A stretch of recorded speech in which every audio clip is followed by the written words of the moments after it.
كتابتي مثل ما شفتوا بالعنوان أجاوب على أسئلتكم. بدون ما أطول عليكم يلا نبدأ. سؤال بالله رسام، أي بلد بتحبيه؟ أحب بلد العراق. شو كانت أمنياتك؟ أوصل 1000 مشترك. بتحبي متابعينك؟ أكيد.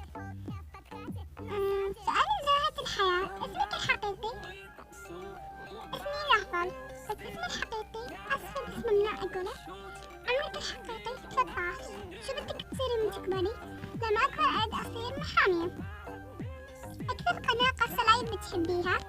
أحب كلكم، كل قناة قصة لايف أحبها بس ما أحد. أكثر قناة من قصة لايف بتحبيها؟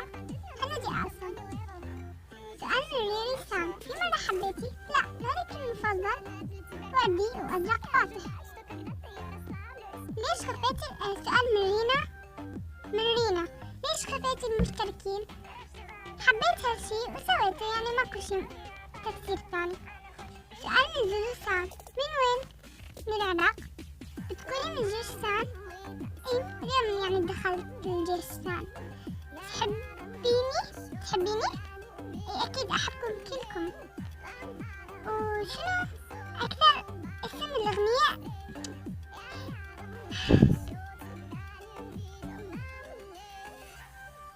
أكثر أغنية تحبيها؟ أكثر أغنية أحبها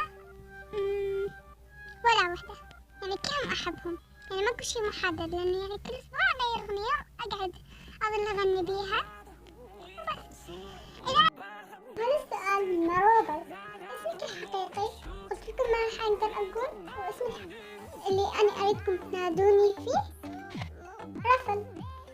عمري 13، قلت لكم. بلدي العراق. أنت من القافلة؟ إي. تحبي الجزائر؟ يب، أحبها.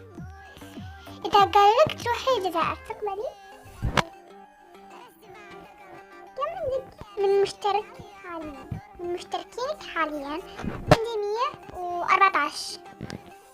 حبيتي ولد من قبل أو مرتبطة؟ لا، أكيد لا. حلمك من المستقبل؟ حلمي أصير محامية. حيوانك المفضل؟ أنا أبو قطة وأنا عندي أمة. من أي بلد أنتي؟ من العراق. كم عدد أخوانك؟ 10 وأنا 11. مغنية تحبيها؟ ماكو شيء محدد أو مغنية محددة. هل أنت بلينك أو أرمي أو أوتاكو؟ أنا بلينك وبس. حطوا لايك واشتركوا بالقناة لأنه كلش تعبت عليه، وأنا من الساعة 3 لهسه أسجل وأمسح لأنه يصير أكو ضجة وما حبيت أزعجكم وبس. باي.